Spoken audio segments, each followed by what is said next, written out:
Dê like, se inscreva no canal e deixe nos comentários outros livros que você quer ver por aqui. Baruch Spinoza Pensamentos Metafísicos Parte I, na qual são explicadas brevemente as principais questões encontradas comumente na parte geral da metafísica a respeito do ente e de suas afecções. Capítulo I do ente real, fictício e de razão. Nada digo sobre a definição dessa ciência, nem mesmo sobre o que versa. Aqui a intenção é apenas a de explicar brevemente os pontos obscuros e que são tratados pelos autores em seus escritos metafísicos. Definição do ente. Comecemos, pois, pelo ente que entendo como tudo aquilo que, por meio de uma percepção clara e distinta, reconhecemos existir necessariamente, ou pelo menos poder existir. Uma quimera, um ente fictício e um ente de razão não são entes. Desta definição, ou se preferir, desta descrição, segue-se que uma quimera, um ente fictício e um ente de razão não podem de modo algum ser colocados entre os entes, pois uma quimera, por sua própria natureza, não pode existir. O ente fictício, por sua vez, exclui uma percepção clara e distinta, visto que um homem, partindo apenas de sua liberdade, junta aquilo que quer juntar ou separa aquilo que quer separar, não sem saber, como no falso, mas deliberado e cientemente. Enfim, um ente de razão nada mais é do que um modo de pensar que serve para que as coisas conhecidas sejam mais facilmente retidas, explicadas ou imaginadas. Deve-se notar aqui que por modo de pensar entendemos aquilo que explicamos no comentário da proposição 4 da parte, a saber, todas as afecções do pensamento, tais como o intelecto, a alegria, a imaginação, etc. Quais os modos de pensar por cujo intermédio retemos as coisas? Que, ademais, existam certos modos de pensar que servem para que as coisas sejam retidas mais firme e facilmente, ou para trazê-las de volta à mente quando queremos, ou para mantê-las presentes na mente, é o que pode ser constatado por aqueles que usam aquela regra bem conhecida da memória. Certamente para reter e imprimir na memória uma coisa novíssima recorremos a outra que já nos é familiar e que concorda com a primeira realmente ou apenas pelo nome. Foi de um modo semelhante que os filósofos reduziram todas as coisas naturais a certas classes que denominaram gênero, espécie, etc., e a que recorrem toda vez que algo novo lhes aparece. Quais os modos de pensar por cujo intermédio explicamos as coisas? Em seguida, também temos modos de pensar que servem para que as coisas sejam explicadas, determinando-as evidentemente por comparação com outra. Os modos de pensar que usamos para esse efeito denominam-se tempo, número, medida, e talvez haja outros. Destes, o tempo serve para a explicação da duração, o número, para das quantidades discretas, e a medida, para a quantidade contínua. Quais os modos de pensar por cujo intermédio imaginamos as coisas? Enfim, como todas as vezes que conhecemos uma coisa estamos acostumados a figurá-la também com alguma imagem em nossa fantasia, pode acontecer que imaginemos positivamente não entes como se fossem entes. Com efeito, a mente humana tomada em si mesma como sendo uma coisa pensante não tem uma potência maior para afirmar do que para negar. Como imaginar nada mais é do que sentirmos os vestígios deixados no cérebro pelo movimento dos espíritos, excitado nos sentidos pelos objetos, tal sensação só pode ser uma afirmação confusa. Disso decorre que imaginemos como entes todos aqueles modos que a mente emprega para negar, tais como cegueira, extremidade ou fim, término, treva, etc. Porque os entes de razão, não sendo ideias das coisas, são contudo considerados como tais. Do que precede é óbvio que tais modos de pensar não são ideias das coisas nem podem de modo algum denominar-se ideias, porque também não possuem algum ideado que exista necessariamente ou que possa existir. Porém a causa que faz com que tais modos de pensar sejam tidos como ideias das coisas é que provêm e se originam muito imediatamente das ideias dos entes reais, sendo facilmente confundidos com elas por aqueles que não estão bastante atentos, por isso também impuseram-lhes nomes como que para significar entes existentes fora de nossa mente, e denominaram tais entes, ou melhor, não entes, entes de razão. Mal fundada a divisão do ente em real e de razão. Pelo que precede é fácil ver quão inepta é essa divisão do ente em ente real e ente de razão. Assim, divide-se o ente em ente não ente, ou em ente modo de pensar. Todavia, não me admiro de que filósofos presos ao verbalismo e à gramática incidam em tais erros, pois julgam as coisas pelos nomes e não os nomes pelas coisas. Como um ente de razão pode ser dito um mero nada e como pode ser dito um ente real? Não fala menos ineptamente aquele que diz que o ente de razão não é um mero nada. Pois, se investigar o que é significado por esses nomes fora do intelecto, verificará que é um mero nada. Se, ao contrário, conhecer esses modos de pensar neles mesmos, verificará que são verdadeiramente entes reais. Assim, quando indago o que é uma espécie, pergunto apenas qual é a natureza deste modo de pensar, que é realmente um ente que se distingue de todo outro modo de pensar. No entanto, esses modos de pensar não podem ser chamados de ideias, nem podem ser ditos verdadeiros ou falsos, assim como o amor não pode ser dito verdadeiro ou falso, mas bom ou mau.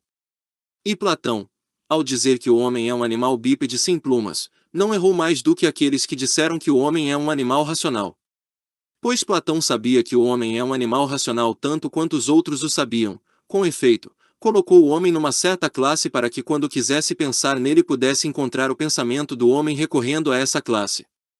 Aristóteles errou ainda mais se acreditou ter explicado adequadamente a essência humana com sua definição. Quanto a saber se Platão fez bem, pode-se questionar, mas este não é o lugar para isto. Na investigação das coisas, os entes reais não devem ser confundidos com os entes de razão.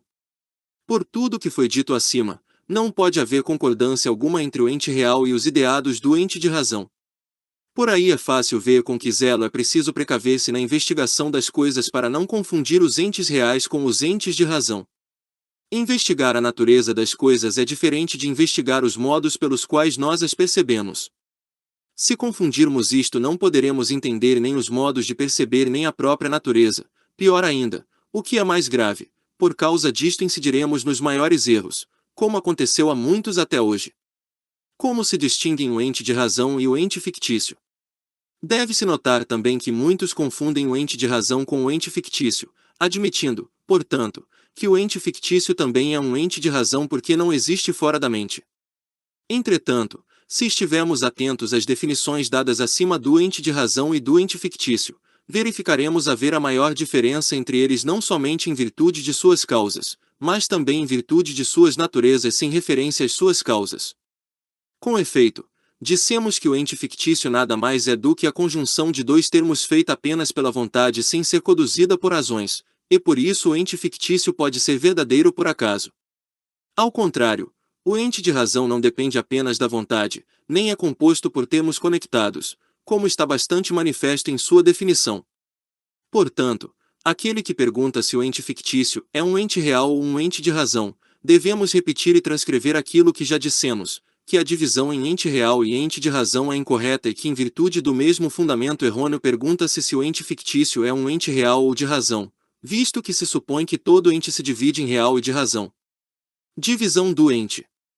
Mas voltemos ao nosso propósito, de que parecemos ter nos desviado um pouco da definição, ou melhor, da descrição do ente já exposta. É fácil ver que o ente deve ser dividido em ente que por sua natureza existe necessariamente, isto é, cuja essência envolve a existência, e ente cuja essência não envolve a existência senão possivelmente. Este último divide-se em substância e em modo, como foi dito nos artigos 51, 52 e 56, parte dos princípios da filosofia, não sendo, portanto, necessário repeti-lo aqui. Mas quero apenas que se note a respeito dessa divisão que dissemos expressamente: o ente se divide em substância e modo, mas não em substância e acidente, pois o acidente não é senão um modo de pensar, visto que denota apenas um aspecto. Por exemplo, quando digo um triângulo é movido, o movimento não é um modo do triângulo, mas do corpo que é movido, de sorte que o movimento é um acidente com respeito ao triângulo, mas com respeito ao corpo é um ente real ou um modo. Com efeito, o movimento não pode ser concebido sem o corpo, mas pode sê-lo sem o triângulo. Continuando, para que seja melhor compreendido o que já foi dito e também o que se segue, esforçar-nos-emos para explicar o que deve ser entendido por ser da essência, ser da existência, ser da ideia, enfim, ser da potência. O que nos leva a isto é a ignorância de alguns que não conhecem qualquer distinção entre a essência e a existência, ou, se conhecem, confundem o ser da essência com o ser da ideia e com o ser da potência. Portanto, para satisfazê-los e as próprias coisas, na sequência explicaremos isto o mais claramente que pudermos. Capítulo 2, que é o ser da essência, o ser da existência, o ser da ideia e o ser da potência. Para que se perceba claramente o que entendemos por esses quatro seres é necessário apenas que coloquemos ante nossos olhos aquilo que dissemos a respeito da substância incriada, isto é, Deus. A saber, as criaturas estão em Deus eminentemente. Primeiro, Deus contém eminentemente aquilo que é encontrado formalmente nas criaturas, isto é, Deus tem tais atributos que todas as coisas criadas estão contidas nele da maneira mais eminente, confronte com princípios da filosofia cartesiana, parte I, axioma 8 e corolário 1, proposição 12. Por exemplo, concebemos claramente a extensão sem nenhuma existência e assim como por si não tem nenhuma força para existir, demonstramos que foi criada por Deus. E porque deve haver na causa pelo menos tanta perfeição quanto no efeito, segue-se que todas as perfeições da extensão encontram-se em Deus.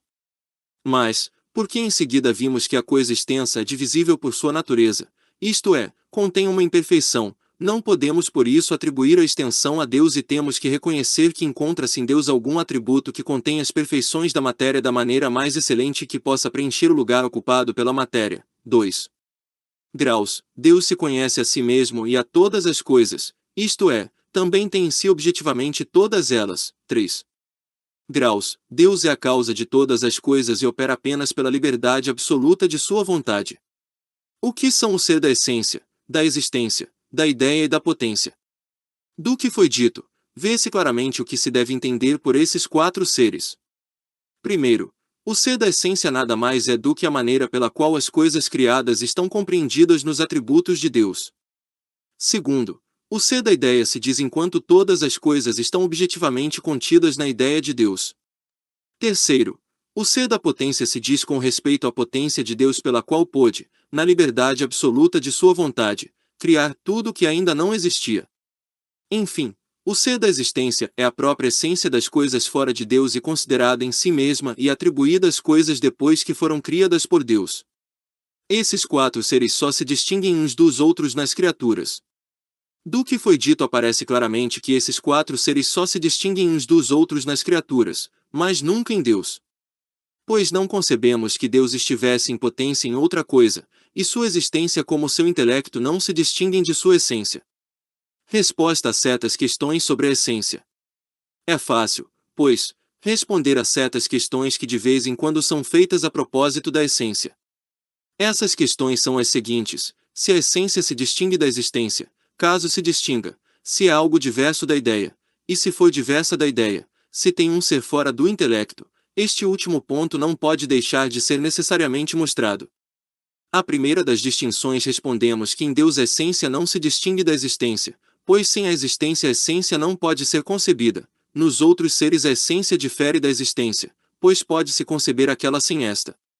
Quanto à segunda questão, respondemos que uma coisa que é concebida clara e distintamente fora do intelecto, isto é, verdadeiramente, é algo diverso de uma ideia. Mas perguntar-se-á, de novo, se algo que está fora do intelecto é por si mesmo ou se é criado por Deus. A isto respondemos que a essência formal não é por si e também não é criada, pois os 2 casos suporiam uma coisa existente em ato, mas depende exclusivamente da essência divina na qual tudo está contido. É neste sentido que concordamos com aqueles que dizem serem eternas as essências das coisas. Pode-se perguntar ainda, como nós, sem antes conhecer a natureza de Deus, podemos conhecer as essências das coisas, visto que todas dependem exclusivamente da natureza de Deus, como acabo de dizer. Respondo dizendo que isto decorre de que as coisas já estão criadas. Se não estivessem criadas eu concordaria inteiramente que seria impossível conhecê-las sem ter antes um conhecimento adequado da natureza de Deus, da mesma maneira que é impossível, e até mais impossível, quando não se conhece a natureza da parábola, conhecer a de suas ordenadas. For que o autor, na definição da essência, recorreu aos atributos de Deus. Ademais, deve-se notar que, embora as essências dos modos não existentes estejam compreendidas em suas substâncias, e o ser da essência deles esteja compreendido em suas substâncias, quisemos recorrer a Deus para explicar de maneira geral a essência dos modos e das substâncias, e também porque a essência dos modos não estava em suas substâncias senão depois da criação deles, e nós indagávamos sobre o ser eterno das essências. Porque o autor não examinou as definições dadas por outros.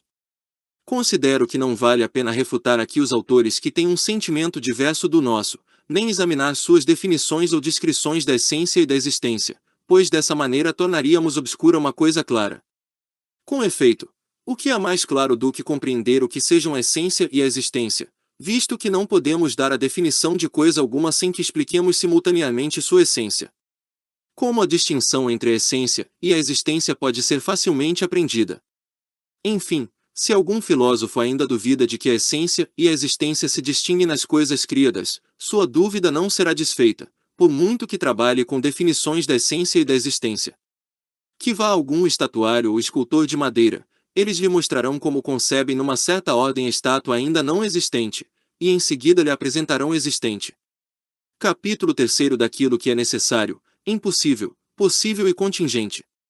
O que deve aqui ser entendido por afecções?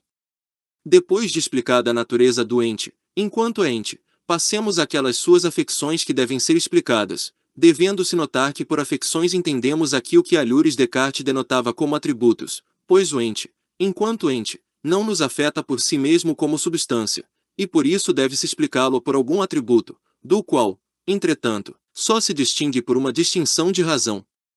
Não posso, portanto, deixar de admirar a sutilíssima engenhosidade daqueles que procuraram, para grande detrimento da verdade, um intermediário entre o ente e o nada. Mas não me demorarei refutando seus erros, pois eles próprios, quando tentam apresentar definições de tais afecções, evaporam-se inteiramente em sua vã sutileza. Definição das afecções. Prosseguimos, portanto, nossa tarefa dizendo serem afecções do ente aqueles atributos sobre os quais conhecemos a essência ou a existência de cada ente, mas que só se distinguem delas por uma distinção de razão. Tentarei explicar algumas das afecções, não assumo o encargo de explicar todas, e me esforçarei para separá-las de algumas denominações que não são afecções de nenhum ente. Primeiramente falarei do que é necessário e impossível. De quantos modos uma coisa é dita necessária e impossível? Uma coisa é dita necessária e impossível de dois modos, ou com relação à sua essência, ou com relação à sua causa.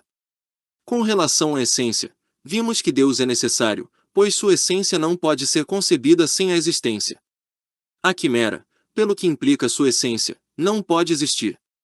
Com relação à causa, as coisas, por exemplo, as coisas materiais, podem ser ditas necessárias ou impossíveis, pois, se considerarmos apenas sua essência, podemos concebê-la clara e distintamente sem a existência, por isso não podem existir pela força e necessidade de sua essência, mas pela força de sua causa, isto é, Deus criador de todas as coisas. Assim, se estiver no decreto divino que certa coisa exista, existirá necessariamente, e sem isto, será impossível que exista. Pois é manifesto por si que é impossível que exista aquilo que não tem nenhuma causa interna ou externa para existir. Nessa segunda hipótese, considera-se uma coisa tal que nem pela força de sua essência, o que entendo por causa interna, nem pela força do decreto divino, o que entendo por causa externa e única de todas as coisas, ela não possa existir, donde decorre que é impossível que existam coisas tais como as que foram postas em nossa segunda hipótese. Como uma quimera pode ser chamada um ente verbal? A esse respeito deve-se notar que, primeiro, uma quimera, não estando nem no intelecto nem na imaginação, pode ser chamada propriamente um ente verbal, pois só pode ser expressa por palavras. Por exemplo, um círculo quadrado pode ser expresso por nós em palavras, mas não pode ser imaginado de modo algum, e muito menos ser compreendido por nós. Por isso uma quimera é apenas uma palavra, e pelo mesmo motivo a impossibilidade não pode ser enumerada entre as afecções do ente, com efeito, é mera negação. As coisas criadas dependem de Deus quanto à essência e quanto à existência. Segundo, deve-se notar também que não apenas a existência das coisas criadas, mas também, como demonstraremos com a maior evidência na segunda parte, a essência e a natureza delas dependem exclusivamente do decreto de Deus.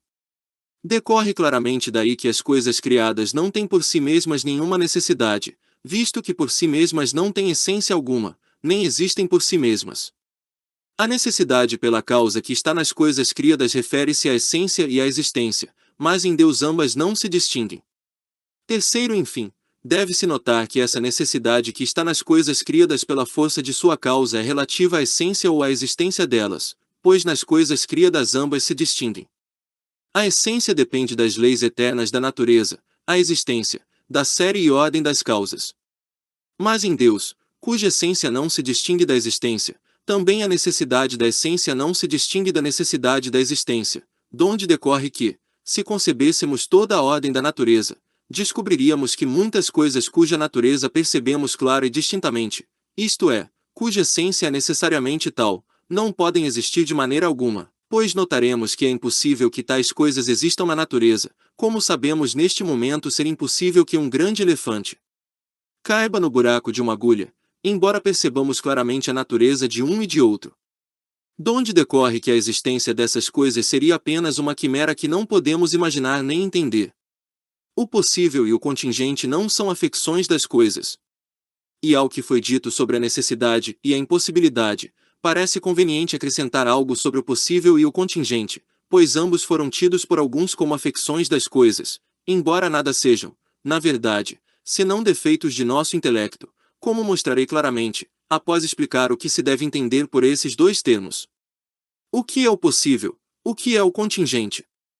Uma coisa é dita possível quando conhecemos sua causa eficiente, mas ignoramos se tal causa é determinada.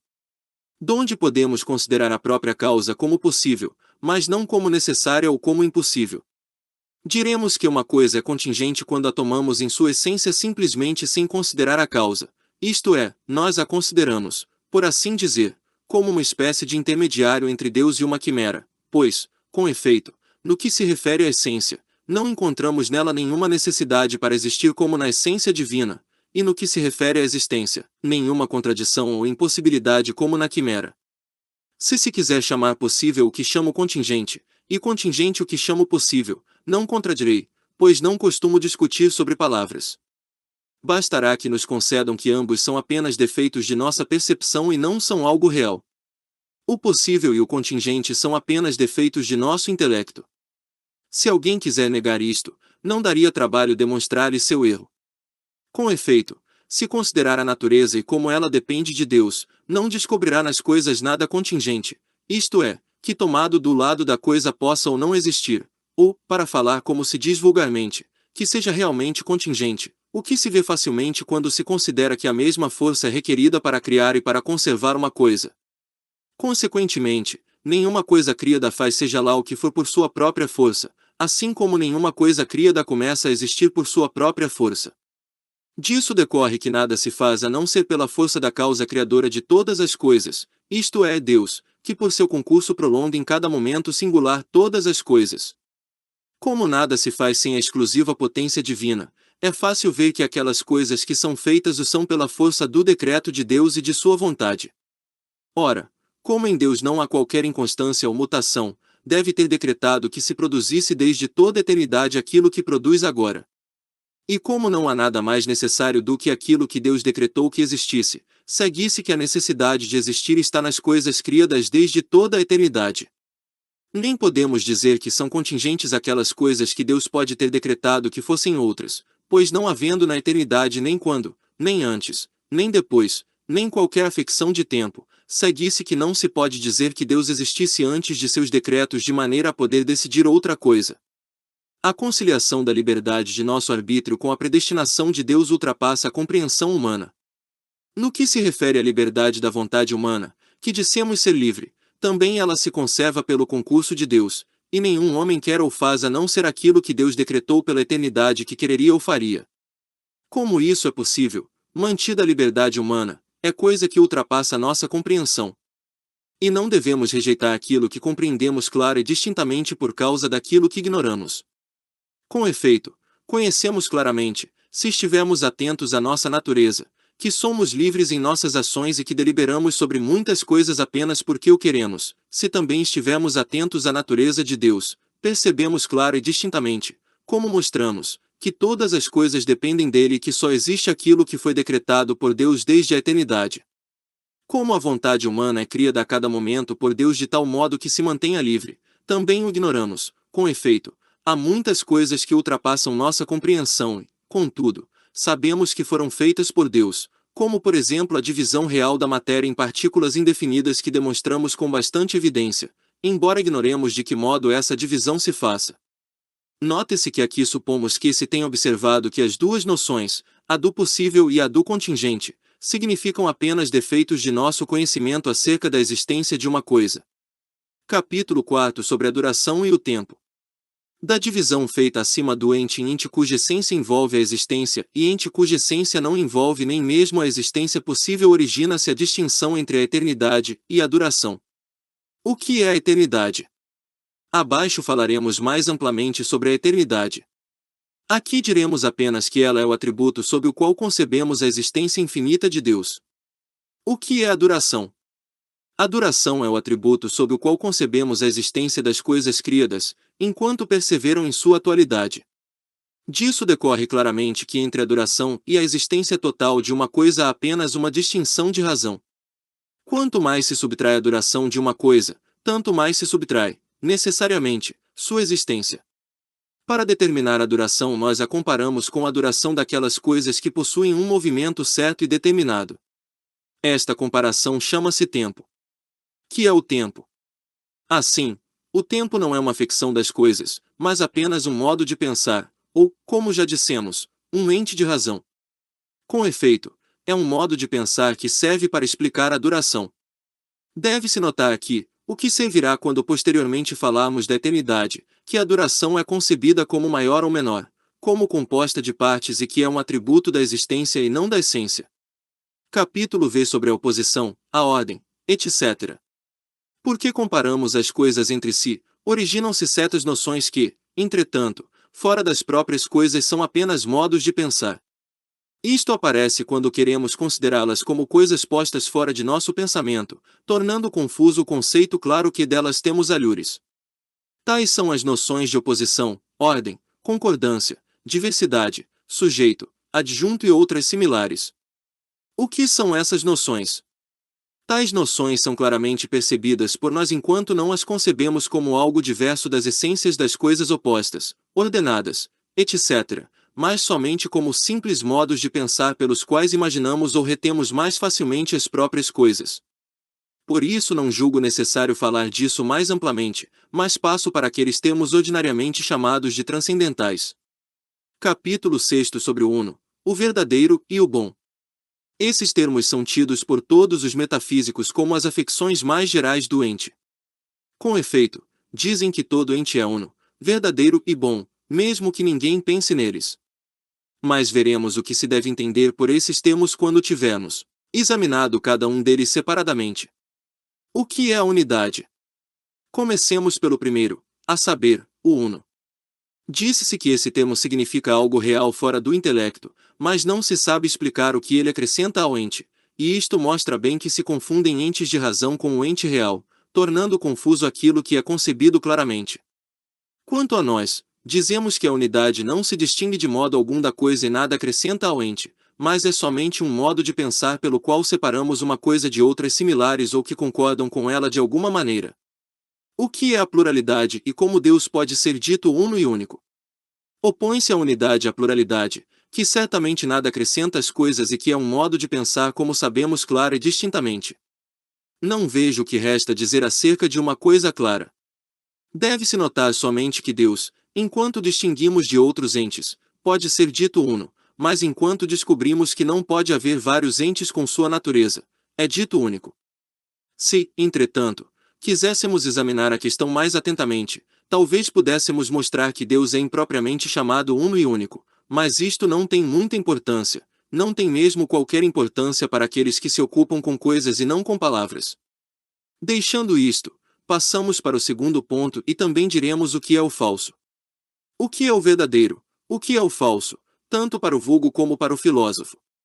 Para compreender essas duas coisas, o verdadeiro e o falso, começaremos pela significação das palavras, o que nos permitirá ver que são apenas denominações extrínsecas que encontra primeiro as palavras que os filósofos empregam depois. Cabe àquele que procura a significação primeira de uma palavra perguntar o que esta significou primeiro para o vulgo, sobretudo na ausência de outras causas que poderiam ser tiradas da própria natureza da linguagem para fazer tal investigação. A primeira significação de verdadeiro e de falso parece originar-se das narrativas. Disse que uma narrativa é verdadeira quando o fato narrado aconteceu realmente, falsa quando o fato nunca aconteceu em parte alguma. Mais tarde os filósofos empregaram a palavra para designar o acordo e o não acordo de uma ideia com seu ideado. Assim, denomina-se ideia verdadeira aquela que mostra uma coisa tal como é em si mesma, e falsa aquela que mostra uma coisa diversamente do que ela realmente é. Com efeito, as ideias são apenas as narrativas ou histórias da natureza no espírito. A partir disso, por metáfora passaram-se a designar da mesma maneira as coisas inertes, como é o caso quando falamos em ouro verdadeiro e ouro falso, como se o ouro que nos é apresentado nos contasse algo sobre si mesmo, sobre o que está e o que não está nele. O verdadeiro não é um termo transcendental. Aqueles que julgaram o verdadeiro como um termo transcendental, ou como uma ficção doente, enganaram-se inteiramente, pois ele só se aplica às coisas impropriamente ou com uma finalidade retórica. Como diferem a verdade e a ideia verdadeira? Se se perguntar, então, o que é a verdade fora da ideia verdadeira, que se pergunte o que é a brancura fora da coisa branca, pois a relação é do mesmo gênero nos dois casos. Já tratamos da causa do verdadeiro e do falso, nada resta, pois, a dizer. O que dissemos não teria interesse algum se os escritores não se tivessem embaraçado em semelhantes futilidades, a ponto de não conseguir sair delas porque procuravam nós numa bengala de junco. Quais são as propriedades da verdade? A certeza não está nas coisas. As propriedades da verdade ou da ideia verdadeira são, L graus, é clara e distinta, 2 graus, suprime toda dúvida, isto é certa. Os que procuram a certeza nas próprias coisas enganam-se, do mesmo modo que quando aí procuram a verdade, ou quando dizem que uma coisa é incerta, ou quando falam numa coisa duvidosa, pois fazem como na retórica, onde se toma objeto pela ideia, a menos, talvez, que entendam por incerteza a contingência, ou a coisa que faz nascer em nós incerteza ou a dúvida. Não precisamos demorar-nos sobre esse assunto. Passaremos, então, ao terceiro termo, que explicaremos ao mesmo tempo que mostraremos o que se deve entender pelo seu contrário. Bom e mal se dizem apenas num sentido relativo. Uma coisa considerada isoladamente não é dita ser boa nem má, mas somente em sua relação com outra a qual ela é útil ou nociva para a obtenção daquilo que ama. E dessa maneira qualquer coisa pode ser dita ao mesmo tempo boa ou má sob diferentes relações. Assim, nas Santas Escrituras o conselho de Aquitofel a Absalão é chamado bom, embora fosse muito mal para Davi, pois preparava sua perda. Muitas outras coisas são ditas boas, embora não o sejam para todos. Assim, a salvação é boa para os homens, mas não é boa nem má para os animais e para as plantas, pois não tem relação alguma com eles. Deus, em verdade, é dito soberanamente bom porque é útil a todos. Com efeito, por seu concurso conserva o ser de cada um e é para cada um a coisa mais amada. E é evidente por si que nele não pode haver absolutamente nada mal.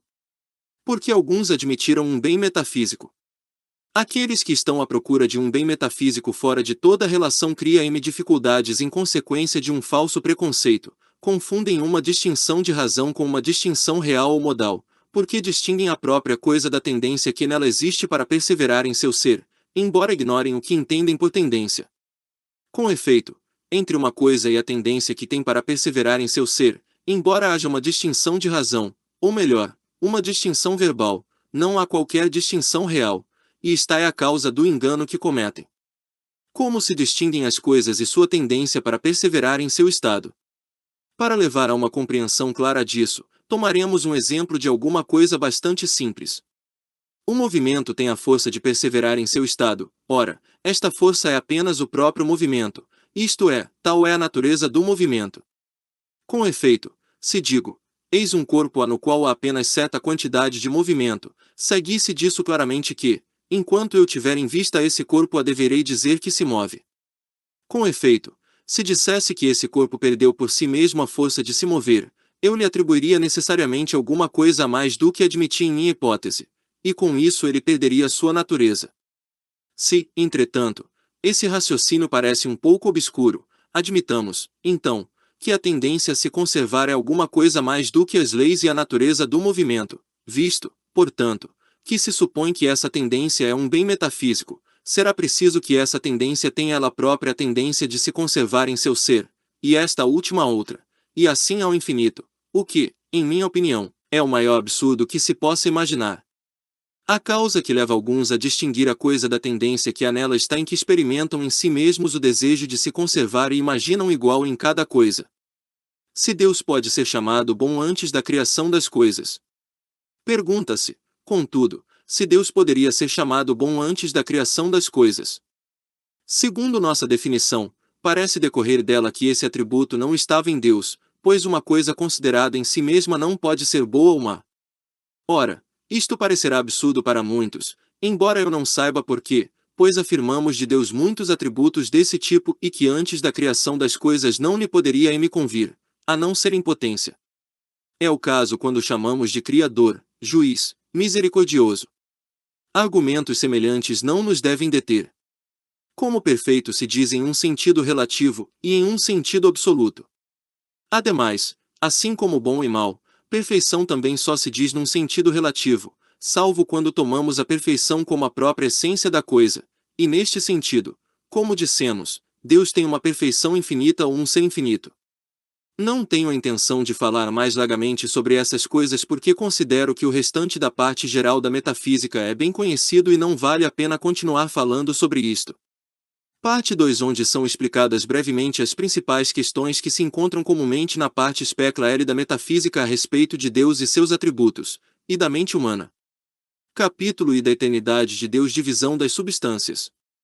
Já mostramos que na natureza só existem substâncias e seus modos, portanto, não se deve esperar que falemos aqui em formas substanciais ou em acidentes reais, porque todas essas histórias e outras da mesma farinha são inépcies completas.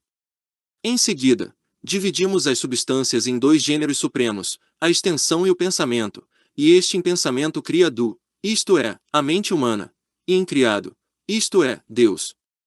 Também demonstramos suficientemente mais acima a existência de Deus, tanto a posteriori, isto é, pela ideia que temos dele, quanto a priori, isto é, por sua essência tomada como causa de sua existência. Mas, tendo falado de alguns de seus atributos muito mais brevemente do que convinha à dignidade do assunto, decidimos retomá-los aqui, explicá-los mais desenvolvidamente e desheredar certas dificuldades. Nenhuma adoração pode ser atribuída a Deus. O principal atributo a ser considerado antes de todos os outros é a eternidade de Deus, por cujo intermédio explicamos sua duração, ou melhor, para não atribuir a Deus duração alguma, dizemos que é eterno. Pois, como notamos na primeira parte, a duração é uma ficção da existência e não da essência. Assim, não podemos atribuir a Deus duração alguma, pois sua existência é sua própria essência. Atribuir a duração a Deus é distinguir sua essência de sua existência. Alguns, entretanto, perguntam se Deus não tem uma existência mais longa agora do que quando criou Adão e, isto lhes parecendo tão claro, julgam que não devem de maneira alguma retirar a duração de Deus. Mas, assim, fazem uma petição de princípio, pois supõem que a essência de Deus é distinta de sua existência. Com efeito, perguntam se Deus, que existiu até a criação de Adão, não acrescentou à sua existência um novo lapso de tempo desde Adão até nós. Dessa maneira, atribuem a Deus uma duração maior a cada dia que se escoa e supõem que está sendo continuamente criado por si mesmo. Se não distinguissem a existência de Deus de sua essência, não lhe atribuiria de jeito algum a duração, pois a duração não pode pertencer à essência das coisas. Ninguém dirá que a essência do círculo ou do triângulo, enquanto uma verdade eterna, durou um tempo maior agora do que na época de Adão. Ademais, como a duração é dita maior ou menor, isto é, como é concebida como composta de partes, decorre claramente que nenhuma duração pode ser atribuída a Deus, pois, visto que seu ser é eterno, isto é, que nele não pode haver nem antes nem depois, não lhe podemos atribuir a duração sem destruir o conceito verdadeiro que temos de Deus, pois ao atribuir-lhe a duração, com efeito, nós dividiríamos em partes aquilo que é infinito por sua natureza e que só pode ser concebido como infinito. Razões que levaram os autores a atribuir a duração a Deus. As causas dos erros dos autores são as seguintes: primeiro, tentaram explicar a eternidade sem levar em conta Deus, como se pudesse conhecer a eternidade independentemente da consideração da essência divina, ou como se a eternidade fosse diferente da essência divina. Isto provém de que temos o hábito, em decorrência da insuficiência do vocabulário, de atribuir a eternidade mesmo às coisas cuja essência é diversa da existência, como quando dizemos que não há contradição em que o mundo tem existido desde toda a eternidade, e também de atribuí-la às essências das coisas quando não as concebemos como existentes, pois falamos, então, em essências eternas. 2. Graus, atribuíram a duração às coisas enquanto as julgam submetidas a uma mudança contínua, e não como nós, enquanto sua essência é diferente de sua existência. 3 graus, distinguiram a essência de Deus de sua existência, como é o caso das coisas criadas. Esses erros provocaram outros. O primeiro fez com que não conhecessem o que é a eternidade, e a considerassem como certo aspecto da duração. O segundo, que não pudessem encontrar facilmente a diferença entre a duração das coisas e a eternidade de Deus. O último, enfim, fez com que, sendo a duração apenas uma afecção da existência e como distinguissem a existência de Deus de sua essência, tivessem que lhe atribuir a duração, como vimos. O que é a eternidade? Para fazer com que se compreenda melhor o que é a eternidade, e como não se pode concebê-la sem a essência divina, é preciso considerar o que já dissemos, a saber, que as coisas criadas, isto é, todas as coisas exceto Deus, existem sempre apenas pela força ou essência de Deus e não por uma força própria. Daí decorre que a existência presente de uma coisa não é a causa da existência futura dela, mas somente a imutabilidade de Deus. Por isso é preciso dizer, desde o momento em que Deus criou uma coisa, Ele a conservará daí por diante, isto é, continuará essa ação por cujo intermédio a criou. Donde concluímos, primeiro que uma coisa criada pode ser dita fruir da existência porque, com efeito, a existência não está compreendida em sua essência, mas Deus não pode ser dito fruir da existência, porque a existência de Deus é o próprio Deus, e também sua essência. Segue-se daí que as coisas criadas fruem a duração, mas Deus não a frui de maneira nenhuma. 2 graus, que todas as coisas criadas, enquanto fruem a duração e a existência presente, não possuem de maneira alguma futura, pois ela lhes deve ser continuamente outorgada, mas nada semelhante pode ser dito a respeito de sua essência. Quanto a Deus, sua existência sendo sua essência, não podemos atribuir-lhe existência futura, pois essa existência que teria no futuro pertence-lhe em ato desde o presente, ou, para falar com maior propriedade, uma existência infinita em ato pertence a Deus da mesma maneira que um intelecto infinito lhe pertence em ato.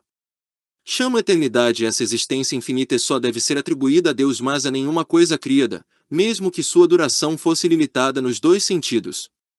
Eis aí o que deveria ser dito sobre a eternidade.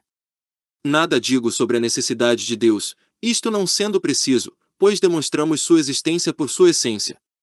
Passemos, pois, à unidade. Capítulo 2 sobre a unidade de Deus. Frequentemente nos espantamos com a futilidade dos argumentos de que os autores se servem para estabelecer a unidade de Deus, argumentos como, se um só Deus pôde criar o mundo, os outros são inúteis, se todas as coisas concorrem para um mesmo fim, foram produzidas por um só construtor, e outros similares tirados de relações ou de denominações extrínsecas. Tudo isto é supérfluo e proporemos aqui nossa demonstração, tão breve e claramente quanto possível, da seguinte maneira: Deus é único. Colocamos o supremo conhecimento entre os atributos de Deus e acrescentamos que tira toda a sua perfeição de si mesmo e não de outra coisa.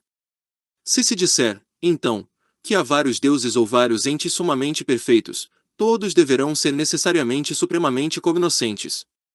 Para isto não é suficiente que cada um conheça somente a si mesmo, pois, se cada um deve conhecer tudo, então é preciso que conheça a si mesmo e aos outros, e neste caso decorreria que uma perfeição de cada um, a saber, o intelecto, seria em parte dele e em parte de outro.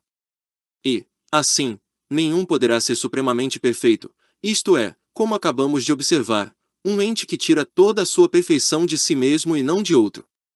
E, no entanto, já demonstramos que Deus é um ser perfeito no mais alto grau e que ele existe.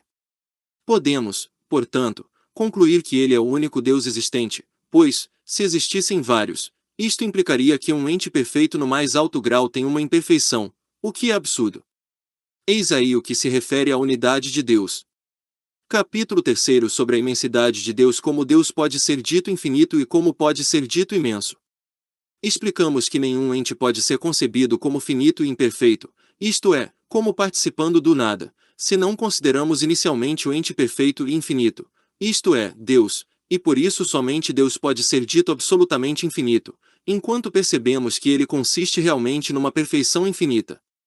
Mas também pode ser dito imenso ou sem termo enquanto consideramos que não existe ente algum que possa limitar a perfeição de Deus. Donde se segue que a infinidade de Deus, a despeito do vocábulo, é o que há de mais positivo, pois dizemos que é infinito enquanto nos referimos à sua suprema perfeição. Mas a imensidade só é atribuída a Deus num sentido relativo, pois não pertence a Deus enquanto o consideramos absolutamente como um ente supremamente perfeito, mas enquanto o consideramos como causa primeira, mesmo que esta não fosse supremamente perfeita, mas somente a mais perfeita com relação aos entes segundos, nem por isso ela deixaria de ser imensa. Pois não poderia haver e, consequentemente, não se poderia conceber nenhum ente mais perfeito do que ele que pudesse limitá-lo ou medi-lo. O que se entende comumente por imensidade de Deus? Mas acontece frequentemente que os autores, ao tratar da imensidade de Deus, parecem atribuir-lhe uma quantidade. Por que querem concluir desse atributo que Deus deve estar necessariamente presente em toda parte, como se quisessem dizer que, se Deus não estivesse num certo lugar, sua quantidade seria limitada. Isto aparece melhor na razão que apresentam para que Deus seja infinito ou imenso, pois confundem os dois atributos, e também que está em toda parte. Dizem, se Deus é ato puro, e ele realmente o é necessário que esteja em toda parte e que seja infinito, pois, se não estivesse em toda parte, ou não poderia estar em toda parte onde quisesse estar, ou, então, e que se preste atenção nisto, deveria necessariamente mover-se. Por aí se vê claramente que atribuem a imensidade a Deus enquanto o consideram como uma quantidade, pois tiram tais argumentos das propriedades da extensão para afirmar a imensidade de Deus, e não há absurdo maior do que este. Está provado que Deus está em toda parte. Se perguntar agora como provaremos que Deus está em toda parte, respondo que isto está bastante, e mais do que bastante, demonstrado quando mostramos que nada pode existir, mesmo por um instante, sem que sua existência deixe de ser criada a cada instante por Deus. A onipresença de Deus não pode ser explicada.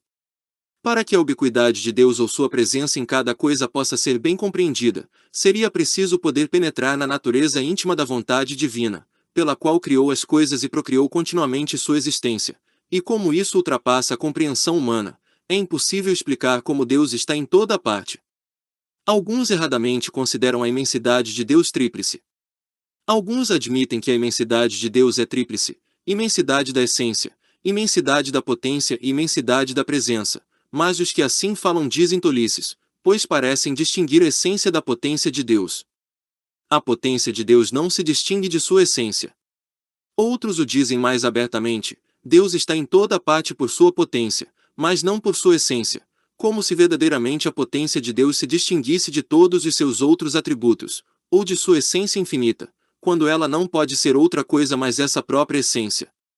Com efeito, se fosse outra coisa, ou seria uma criatura ou, então, algum acidente da essência divina sem o qual esta essência poderia ser concebida, tanto um caso como outro são absurdos.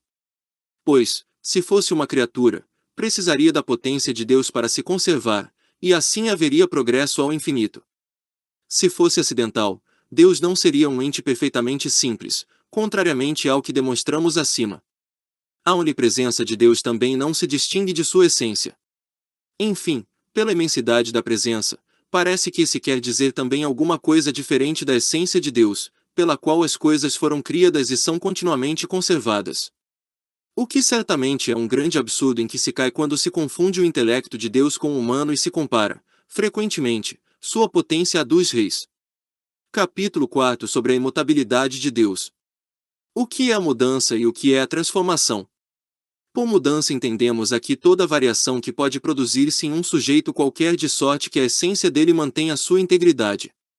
Sem dúvida, comumente dá-se a essa palavra um sentido mais amplo para significar a corrupção das coisas, não uma corrupção absoluta, mas uma corrupção que envolve simultaneamente uma geração subsequente. Assim, dizemos que a turfa se mudou em cinza, que os homens se mudaram em animais. Mas os filósofos usam ainda outra palavra para tal designação, a saber, transformação. Aqui falamos apenas dessa mudança onde não há qualquer transformação do sujeito, como quando dizemos que Pedro mudou de cor, de costumes, etc. Em Deus não há transformação nenhuma. É preciso ver agora se tais mudanças ocorrem em Deus. É inútil dizer algo sobre a transformação, visto que provamos que Deus existe necessariamente, isto é, que não pode cessar de ser ou se transformar noutro Deus, pois, então cessaria de ser e haveria vários deuses, e mostramos que ambos os casos são absurdos. Quais são as causas da mudança? Para compreender distintamente o que resta a dizer aqui, deve-se considerar que toda mudança provém ou de causas externas, com ou sem a vontade do sujeito, ou de uma causa interna e pela própria escolha do sujeito. Por exemplo, escurecer, adoecer, crescer, e outras coisas semelhantes, ocorrem no homem provindo de causas exteriores, tanto contra a vontade do sujeito quanto segundo o seu desejo. Porém, querer passear, mostrar-se encolerizado, provém de causas internas. Deus não é mudado por outro ente. As mudanças da primeira espécie, que dependem de causas externas, não ocorrem em Deus porque só Ele é causa de todas as coisas e não é paciente diante de ninguém. Ademais, nenhuma coisa criada possui em si mesma qualquer força para existir e, consequentemente, possui ainda menos força para exercer uma ação fora de si mesma ou sobre sua própria causa. E se frequentemente lê-se nas Escrituras Sagradas que Deus teve cólera ou tristeza por causa dos pecados dos homens e outras coisas semelhantes, é que se tomaram os efeitos pela causa, como quando dizemos que o sol está mais forte e mais alto no verão do que no inverno, embora não tenha mudado de lugar nem adquirido forças novas. E as Sagradas Escrituras com frequência ensinam isto, como se pode ler em Isaías 59, 2 ao dirigir censuras ao povo: vossos crimes vos separam de vosso Deus. Deus também não é mudado por si próprio. Continuemos, pois, e perguntemos se pode haver em Deus uma mudança que provenha dele próprio. Ora, não admitimos que isso possa ocorrer, mas nós o negamos absolutamente. Pois toda mudança que depende da vontade do sujeito ocorre para tornar melhor seu estado, o que não pode ocorrer no ente supremamente perfeito. Além disso, toda mudança dessa espécie só ocorre para evitar algum dano ou para adquirir algum bem que falta. Ora, tanto uma coisa como outra não podem suceder em Deus. Notar-se-á que omiti de propósito as divisões comuns da mudança, se bem que as tenhamos abarcado de alguma maneira em nossa demonstração. Não era necessário mostrar para cada uma delas em particular que não se encontra em Deus, pois demonstramos anteriormente que Deus é incorporar e que essas divisões habituais concernem apenas as mudanças da matéria. Capítulo V sobre a simplicidade de Deus. Há três espécies de distinções entre as coisas: a real, a modal e a de razão. Passemos à simplicidade de Deus. Para bem compreender tal atributo, é preciso lembrar-se do que Descartes indicou nos Princípios da Filosofia, parte I, artigos 48 e 49, a saber, que na natureza das coisas não há nada fora das substâncias e seus modos, donde essa tríplice distinção é deduzida, artigos 60, 61 e 62, a saber, a real, a modal e a de razão. Disse que há uma distinção real entre duas substâncias, quer sejam de mesmo atributo ou de atributos diferentes, como, por exemplo, o pensamento e a extensão, ou as partes da matéria. E esta distinção é reconhecida na medida em que cada uma das substâncias pode ser concebida e, consequentemente, pode existir sem recorrer a outra. No que se refere à distinção modal, Descartes mostra que é dupla: de um lado, aquela que existe entre um modo de uma substância e a própria substância; de outro lado, aquela que existe entre dois modos de uma só e mesma substância. Esta última pode ser reconhecida porque, podendo ser concebidos um sem o auxílio do outro, os dois modos não podem ser concebidos sem o auxílio da substância de que são modos. Quanto à primeira espécie de distinção modal, seu reconhecimento pode ser feito porque a substância pode ser concebida sem seu modo, mas este não pode ser concebido sem aquela. Uma distinção de razão, enfim, existe entre uma substância e seu atributo, como, por exemplo, quando se distingue a duração da extensão. Reconhecer-se tal distinção quando uma substância não pode ser concebida sem tal atributo. Donde se origina toda combinação e quantas espécies de combinações existem? Toda combinação provém dessas três espécies de distinções. A primeira combinação é a de duas ou várias substâncias de mesmo atributo, como toda combinação reunindo dois ou vários corpos, ou de atributo diferente, como é o caso do homem. A segunda combinação deve-se à união de diversos modos. A terceira, enfim, não é real, mas somente concebida pela razão como uma realidade para a compreensão melhor de uma coisa. As coisas que não estão compostas de uma das duas primeiras maneiras devem ser ditas simples. Deus é um ser perfeitamente simples. E preciso, pois, mostrar que Deus não é algo composto, donde poderemos concluir facilmente que é um ser perfeitamente simples. E isto será fácil. Como é claro por si, com efeito, que as partes componentes são anteriores pelo menos por natureza à coisa composta, as substâncias que por seu ajuntamento e por sua união compõem Deus serão por natureza anteriores ao próprio Deus e cada uma poderá ser concebida em si mesma sem ser atribuída a Deus. Em seguida, como tais substâncias devem distinguir-se realmente umas das outras, cada uma delas deverá necessariamente também poder existir por si mesma e sem o auxílio das outras. E assim, como acabamos de dizer, poderia haver tantos deuses quantas substâncias de que se supõe Deus composto. Pois cada uma, podendo existir por si mesma, consequentemente terá a força de se dar todas as perfeições que mostramos estar em Deus. Como não se pode dizer nada mais absurdo, concluímos que Deus não é composto por um ajuntamento ou por uma união de substâncias. Que não haja combinação de modos diversos em Deus é o que se impõe porque em Deus não há modos, pois estes nascem de uma alteração da substância. Enfim, se se quer forjar outra combinação formada pela essência das coisas e sua existência, não nos contradiremos de maneira alguma. Mas deve ser lembrado que demonstramos que em Deus essas duas coisas não se distinguem. Os atributos de Deus têm entre si apenas uma distinção de razão. Disso podemos concluir que todas as distinções que fazemos entre os atributos de Deus são apenas distinções de razão e não se distinguem realmente entre si. Entenda-se, distinções de razão como aquelas que se têm um pouco acima e que se reconhecem porque uma certa substância não pode ser sem um certo atributo. Donde concluímos que Deus é um ser perfeitamente simples. Pouco nos importa, aliás, o amontoado de distinções dos peripatéticos. Passemos à vida de Deus. Capítulo 6 sobre a vida de Deus. O que os filósofos entendem comumente por vida? Para bem compreender esse atributo de Deus, qual seja a vida, é necessário que expliquemos de uma maneira geral o que se chama vida. Em primeiro lugar, examinaremos a opinião dos peripatéticos. Estes entendem por vida a persistência da alma nutritiva com o calor. Vê Aristóteles, Tratado da Respiração, livro 1, capítulo 8. E como forjaram três almas, a vegetativa, a sensitiva e a pensante, que atribuem apenas respectivamente às plantas, aos animais e aos homens, decorre daí, como eles próprios confessam, que os outros seres estejam desprovidos de vida, e, no entanto, não ousaram dizer que Deus e os espíritos não têm vida. Talvez temessem cair naquilo que é o contrário da vida, e se Deus e os espíritos fossem sem vida, estivessem mortos.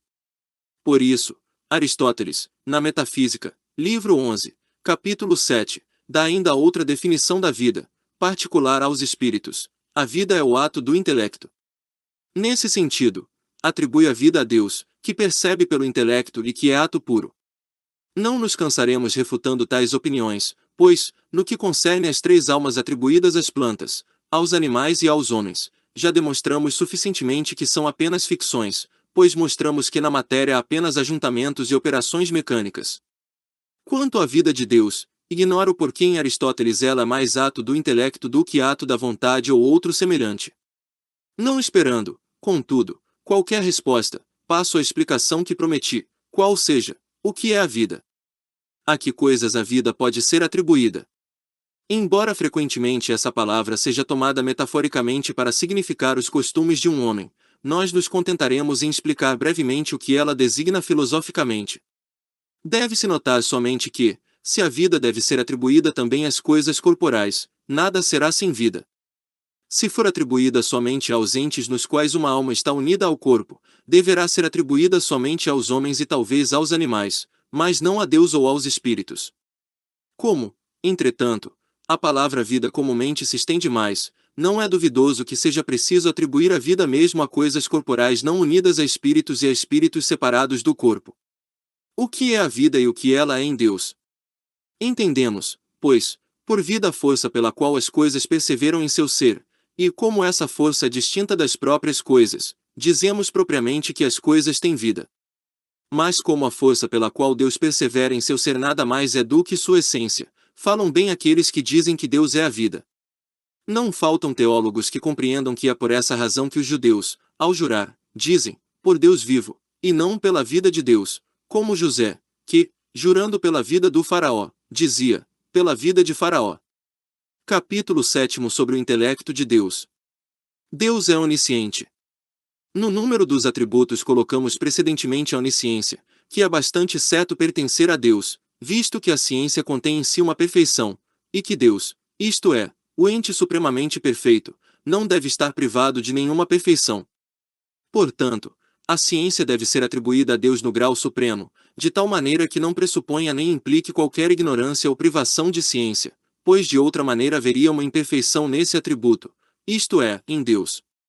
Donde decorre que Deus nunca teve o intelecto em potência, nem concluiu alguma coisa por raciocínio. O objeto da ciência de Deus não são as coisas exteriores. Decorre, ainda, da perfeição de Deus que suas ideias não são determinadas, como as nossas, por objetos postos fora dele, mas, ao contrário, as coisas criadas por Deus, fora de Deus, são determinadas pelo intelecto de Deus. Daí decorre claramente que o intelecto de Deus, pelo qual conhece as coisas criadas, e sua vontade e sua potência, pelas quais as determinou, são uma só e a mesma coisa, pois de outra maneira as coisas teriam por si mesmas sua natureza e sua essência, e seriam anteriores, pelo menos por natureza, ao intelecto divino, o que é absurdo. E alguns, não tendo prestado bastante atenção nisto, caíram em erros enormes. Com efeito, admitiram que existia fora de Deus uma matéria coeterna a ele, existindo por si mesma e que, segundo alguns, Deus apenas disporia numa certa ordem, enquanto, segundo outros, ele lhe imporia também certas formas. Outros, ainda, admitiram que havia coisas que, por sua natureza, eram necessárias ou impossíveis ou contingentes e, consequentemente, que o próprio Deus conhece tais coisas como contingentes e ignora inteiramente se elas existem ou não. Outros, enfim, disseram que Deus conhece as coisas contingentes pelas circunstâncias, talvez porque ele tenha uma longa experiência. Eu poderia ainda citar outros erros da mesma espécie se não o considerasse supérfluo, visto que a falsidade dessas opiniões se reconhece por si mesma pelo que foi dito anteriormente. O objeto da ciência de Deus é o próprio Deus. Voltemos, pois, ao nosso propósito, a saber, que não há fora de Deus nenhum objeto de sua ciência, mas que ele é o objeto de sua ciência, e mesmo, que ele é sua ciência. Aqueles que pensam que o mundo é o objeto da ciência de Deus são muito menos razoáveis do que aqueles que querem que um edifício construído por algum arquiteto renomado seja tido por objeto de sua ciência, pois o arquiteto é obrigado a procurar fora de si próprio uma matéria conveniente, mas Deus não procurou matéria alguma fora de si. Quanto à sua essência e quanto à sua existência, as coisas foram fabricadas por um intelecto idêntico à sua vontade. Como Deus conhece os pecados, os entes de razão, etc. Pergunta-se, então, se Deus conhece os males ou os pecados, os entes de razão e outras coisas semelhantes.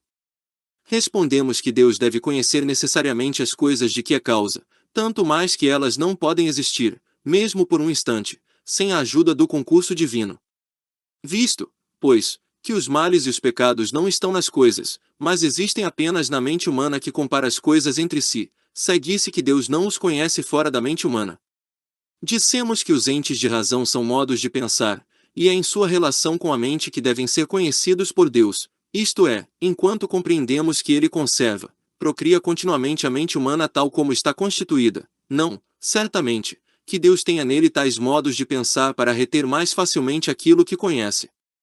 Basta que se leve em conta o pouco que dissemos, e não se poderá perguntar coisa alguma a respeito do intelecto de Deus que não possa ser facilmente resolvida.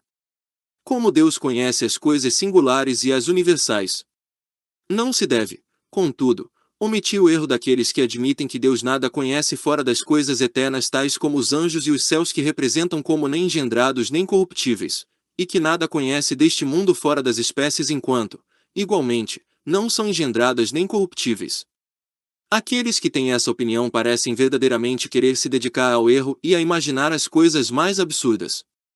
Com efeito, o que é mais absurdo do que subtrair a Deus o conhecimento das coisas singulares que sem o concurso dele não podem existir sequer um instante?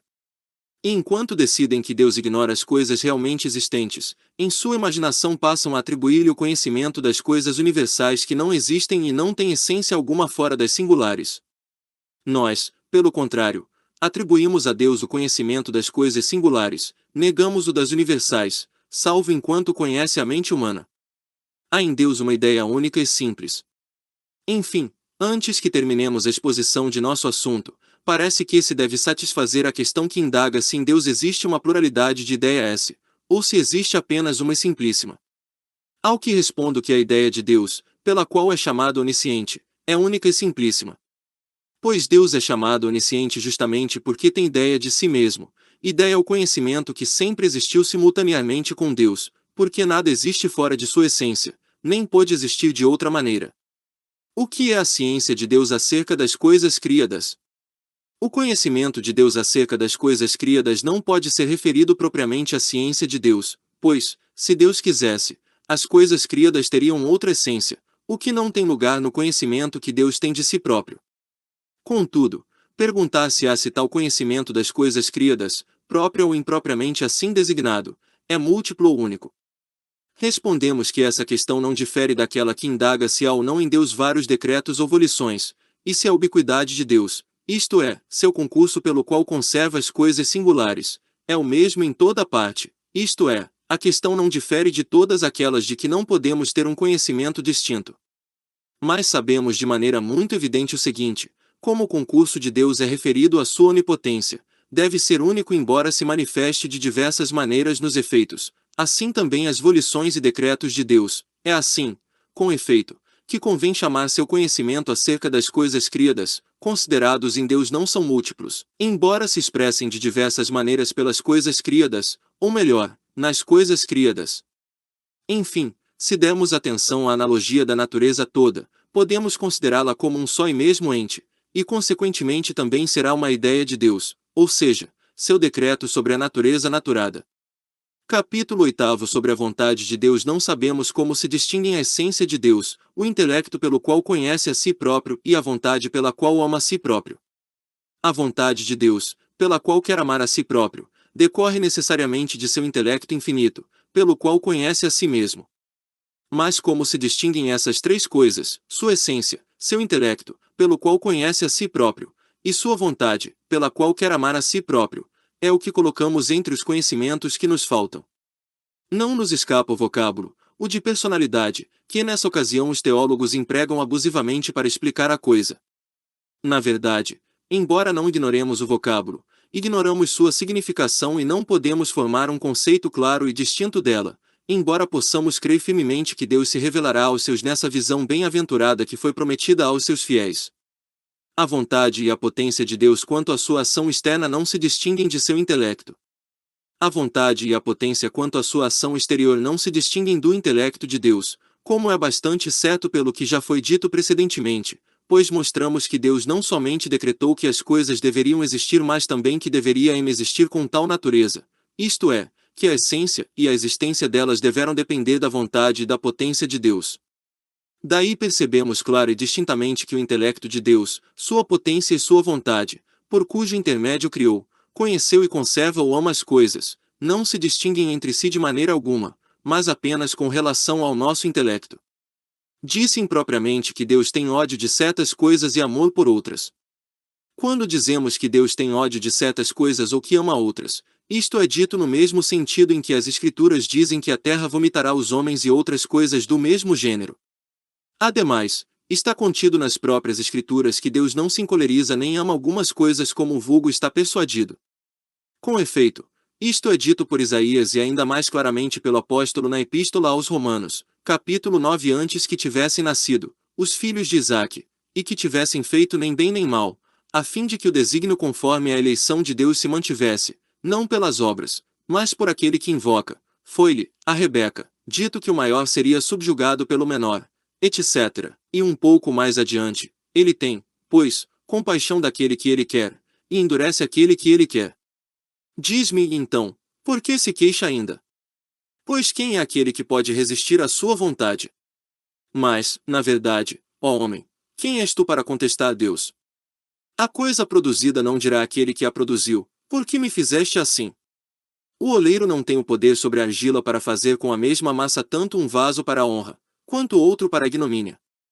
Porque Deus exorta os homens, porque não os salva sem exortação e porque os ímpios são punidos. Se perguntares, por que Deus exorta os homens? Será fácil responder-te que Deus decretou desde toda a eternidade exortar os homens em seu tempo a fim de que aqueles que ele deseja salvos se convertam. Se perguntares ainda, não poderia salvá-los sem qualquer exortação? Respondo, poderia. Talvez insistas, por que, então, não os salva? Responderei a isto quando me explicares por que Deus não fez o Mar Vermelho transponível sem recorrer a um forte vento do leste, por que não realiza todos os movimentos singulares e sem os outros, e uma infinidade de outras coisas que Deus produz pela mediação de causas. Perguntarás novamente, por que, então, os ímpios são punidos, visto que agem segundo sua natureza e segundo o decreto divino? Respondo que é também por um decreto divino que são punidos, e se forem punidos apenas aqueles que imaginamos pecar em virtude de sua liberdade, porque, então, os homens se esforçam para exterminar as serpentes venenosas, se estas pecam por causa de sua natureza própria e não podem fazer de outra maneira. As Escrituras nada ensinam que contraria a luz natural. Enfim, se encontram outras coisas nas Santas Escrituras que suscitem embaraços, este não é o lugar para explicá-los, pois aqui procuramos apenas aquilo que podemos alcançar da maneira mais certa pela razão natural, e basta que demonstremos tais coisas com evidência para sabermos que as páginas sagradas devem ensinar o mesmo, pois a verdade não contraria a verdade, e as Escrituras não podem ensinar tolices como aquelas que o vulgo imagina. Com efeito, se encontrássemos nelas algo que fosse contrário à luz natural, poderíamos refutá-las com a mesma liberdade com que refutamos o Alcorão e o Talmud. Mais longe de nós pensar que se possa encontrar nos livros santos algo que contraria a luz natural. Capítulo 9 sobre a potência de Deus. Como deve ser entendida a potência de Deus? Já demonstramos suficientemente que Deus é onipotente. Aqui esforçar-nos-emos apenas para explicar brevemente como tal atributo deve ser entendido, pois muitos falam sobre isso sem bastante piedade e sem conformar-se à verdade. Com efeito, consideram que certas coisas são possíveis, outras impossíveis e outras, enfim, necessárias por sua própria natureza e não pelo decreto de Deus. Consideram também que a onipotência de Deus só tem lugar no que concerne às coisas possíveis. Quanto a nós, que já mostramos que tudo depende absolutamente do decreto de Deus, dizemos que Deus é onipotente, mas quando compreendemos que decretou certas coisas apenas pela liberdade de sua vontade, e, além disso, que ele é mutável, dizemos, então, que nada pode agir contra seu decreto e que isso é impossível simplesmente porque repugna a perfeição de Deus. Todas as coisas são necessárias em consequência do decreto de Deus, e não algumas em si e outras em consequência dos decretos. Mas alguém, talvez, objetará que achamos certas coisas necessárias apenas quando as referimos ao decreto de Deus, e outras, sem levar em conta esse decreto. Por exemplo, que Josias queimasse os ossos dos idólatras sobre o altar de Jeroboão. Se levarmos em conta apenas a vontade de Josias, julgamos a coisa como possível, não diremos de modo algum que deveria acontecer necessariamente a não ser porque o profeta a predissera segundo o decreto de Deus. Mas que os 3 ângulos do triângulo devem ser iguais a 2 retos, a própria coisa o indica. É que por ignorância imaginam certas distinções nas coisas. Pois, se os homens conhecessem claramente a ordem toda da natureza, notariam que todas as coisas são tão necessárias quanto aquelas tratadas pela matemática. Mas isto ultrapassa o pensamento humano, e portanto, certas coisas são julgadas por nós como possíveis e não como necessárias. Pode-se, pois, dizer ou que Deus nada pode porque as coisas são realmente necessárias, ou que Deus pode tudo e que a necessidade que encontramos nas coisas provém apenas do decreto de Deus. Se Deus tivesse feito a natureza das coisas de outra maneira, também deveria ter nos dado um outro intelecto. Se perguntar agora, se Deus tivesse decretado de outra maneira, se tivesse feito com que as coisas que são atualmente verdadeiras fossem falsas, contudo não as reconheceríamos como verdadeiras. Certamente que sim, se Deus nos tivesse deixado com a natureza que nos deu, mas também, se quisesse, como já o fez, poderia dar-nos uma natureza tal que compreendêssemos a natureza das coisas e suas leis tais como são estabelecidas por Ele.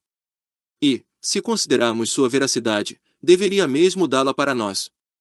Isto também está patente por aquilo que dissemos acima, a saber, que toda a natureza naturada é apenas um único ente, donde se segue que o homem é uma parte da natureza que deve estar completamente unida ao resto, e, portanto, decorreria da simplicidade do decreto de Deus que, se tivesse cria 2 coisas de uma outra maneira, igualmente teria constituído nossa natureza de tal modo que compreendêssemos as coisas tais como foram criadas por Ele. Por isso, embora queiramos manter aquela distinção da potência de Deus ensinada comumente pelos filósofos, contudo somos obrigados a explicá-la diferentemente. Como se divide a potência de Deus em absoluta e ordenada, ordinária e extraordinária? Dividimos, pois, a potência de Deus inordenada e absoluta. Dizemos que a potência de Deus é absoluta quando consideramos sua onipotência sem levar em conta seus decretos. E ordenada quando consideramos seus decretos. Há, também, uma potência ordinária e uma extraordinária. A ordinária é aquela com que conserva o mundo numa certa ordem. A extraordinária, aquela com que age contra a ordem da natureza, como, por exemplo, todos os milagres, tais como a fala da jumenta, a aparição dos anjos e outros similares. Se bem que seja perfeitamente legítimo duvidar desta última potência, pois o milagre parecerá maior se Deus sempre governar o mundo segundo uma só e mesma ordem certa e imutável, do que se, por causa da estultícia dos homens, anular as leis que ele próprio estabeleceu otimamente na natureza graças apenas à sua liberdade, o que não pode ser negado por ninguém, a menos que esteja completamente cego. Contudo, deixamos que os teólogos decidam sobre isso. Enfim, omitimos outras questões que se costumam colocar acerca da potência de Deus, tais como, se a potência de Deus se estende para o passado, se pode fazer as coisas melhores do que as fez, se pode fazer mais coisas do que fez. É muito fácil respondê-las pelo que foi dito anteriormente. Capítulo X da Criação. Estabelecemos precedentemente que Deus é o Criador de todas as coisas. Aqui nos esforçaremos para explicar o que se deve entender por criação, em seguida elucidaremos, segundo nossas forças, aquilo que comumente é proposto acerca da criação. Comecemos pelo primeiro ponto. O que é a criação? Dizemos, portanto, que a criação é a operação para a qual concorre apenas a causa eficiente e nenhuma outra causa, ou seja, que uma coisa criada é aquela que para existir pressupõe apenas Deus e mais nada. Rejeita-se a definição vulgar da criação. Deve-se notar, primeiro, que omitimos aquelas palavras comumente empregadas pelos filósofos, quais sejam, do nada, como se o nada fosse uma matéria de onde procederiam as coisas. Se falam assim é porque, quando se trata da geração das coisas, como costumam supor antes delas algo de onde são feitas, não podem omitir a partícula de quando se trata da criação delas. O mesmo lhes aconteceu com respeito à matéria, com efeito, como veem que todos os corpos estão em um lugar e rodeados por outros corpos, perguntaram onde estaria a totalidade da matéria e responderam, em algum espaço imaginário. Donde não ser duvidoso que, em vez de considerarem esse nada como a negação de toda a realidade, forjaram ou imaginaram que fosse algo real, explica-se a definição adotada. Segundo o que digo, somente a causa eficiente e nenhuma outra concorre para a criação. Certamente eu poderia dizer que a criação nega ou exclui todas as causas exceto a eficiente. Mas preferi dizer nenhuma outra concorre a fim de não precisar responder àqueles que perguntam se na criação Deus não teria se proposto algum fim para o qual criou as coisas.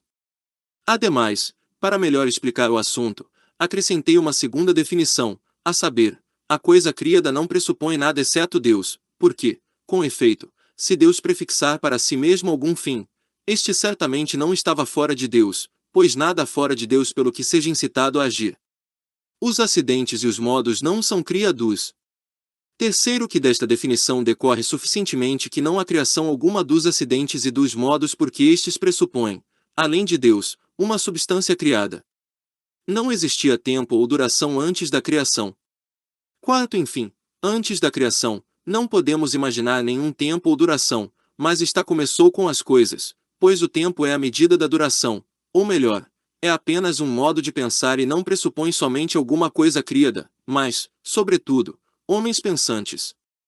Por sua vez, a duração cessa onde cessam as coisas criadas e começa onde começam a existir as coisas criadas, digo coisas criadas, pois nenhuma duração pertence a Deus, mas apenas à eternidade, como já o mostramos acima com evidência suficiente. Assim, a duração pressupõe, ou pelo menos supõe, as coisas criadas.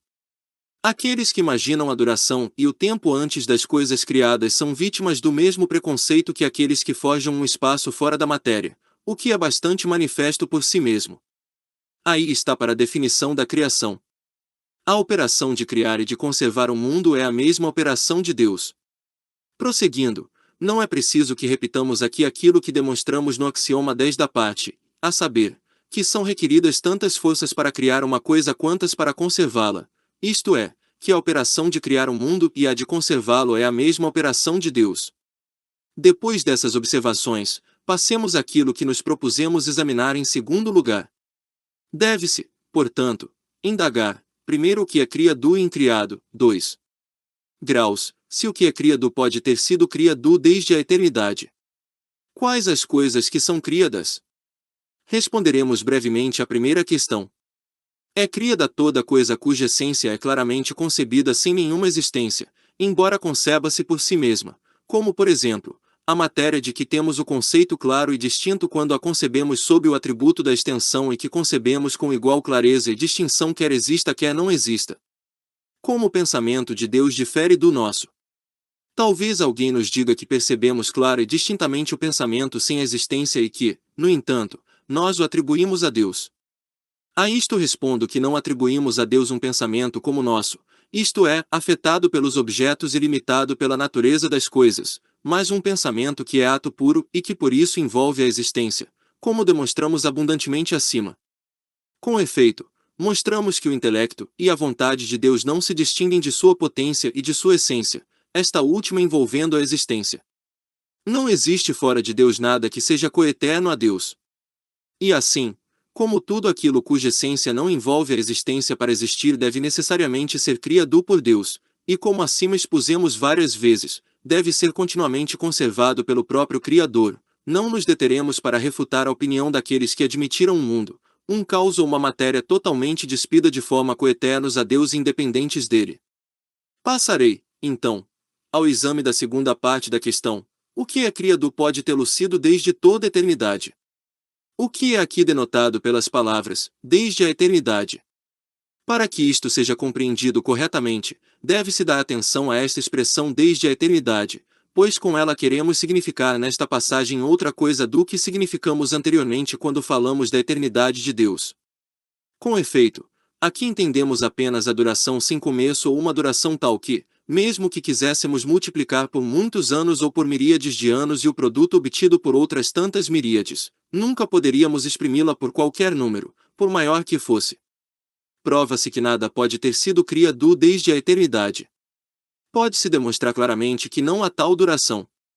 Com efeito, se o mundo retrocedesse a partir deste ponto presente, nunca poderia alcançar tal duração e, portanto, também não poderia chegar de tal começo a este ponto presente. Talvez se diga, nada é impossível para Deus, pois é onipotente e assim poderia fazer uma duração tal que não pudesse haver outra maior. Respondemos, Deus, que é onipotente, não criará nunca uma duração tal que não possa criar outra maior, pois a natureza da duração é tal que sempre se pode conceber uma duração maior ou menor do que outra dada, como é também o caso do número. Talvez se insista, Deus existiu desde toda a eternidade, e por isso durou até o tempo presente, e assim tem uma duração tal que não se pode conceber outra maior.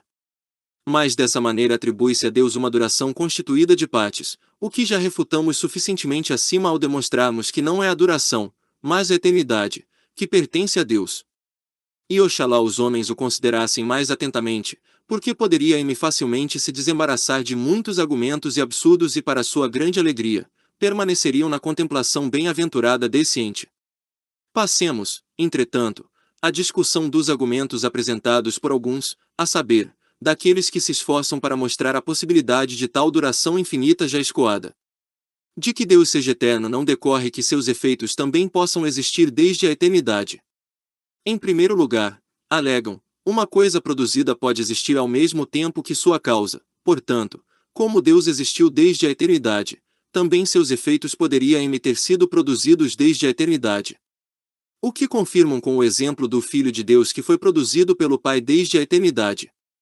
Mas pode-se ver claramente, pelo que foi dito anteriormente, que confundem eternidade com duração e que atribuem a Deus apenas a duração desde a eternidade, o que aparece claramente no exemplo que apresentam, pois admitem que a mesma eternidade que atribuem ao Filho de Deus pode ser atribuída às criaturas.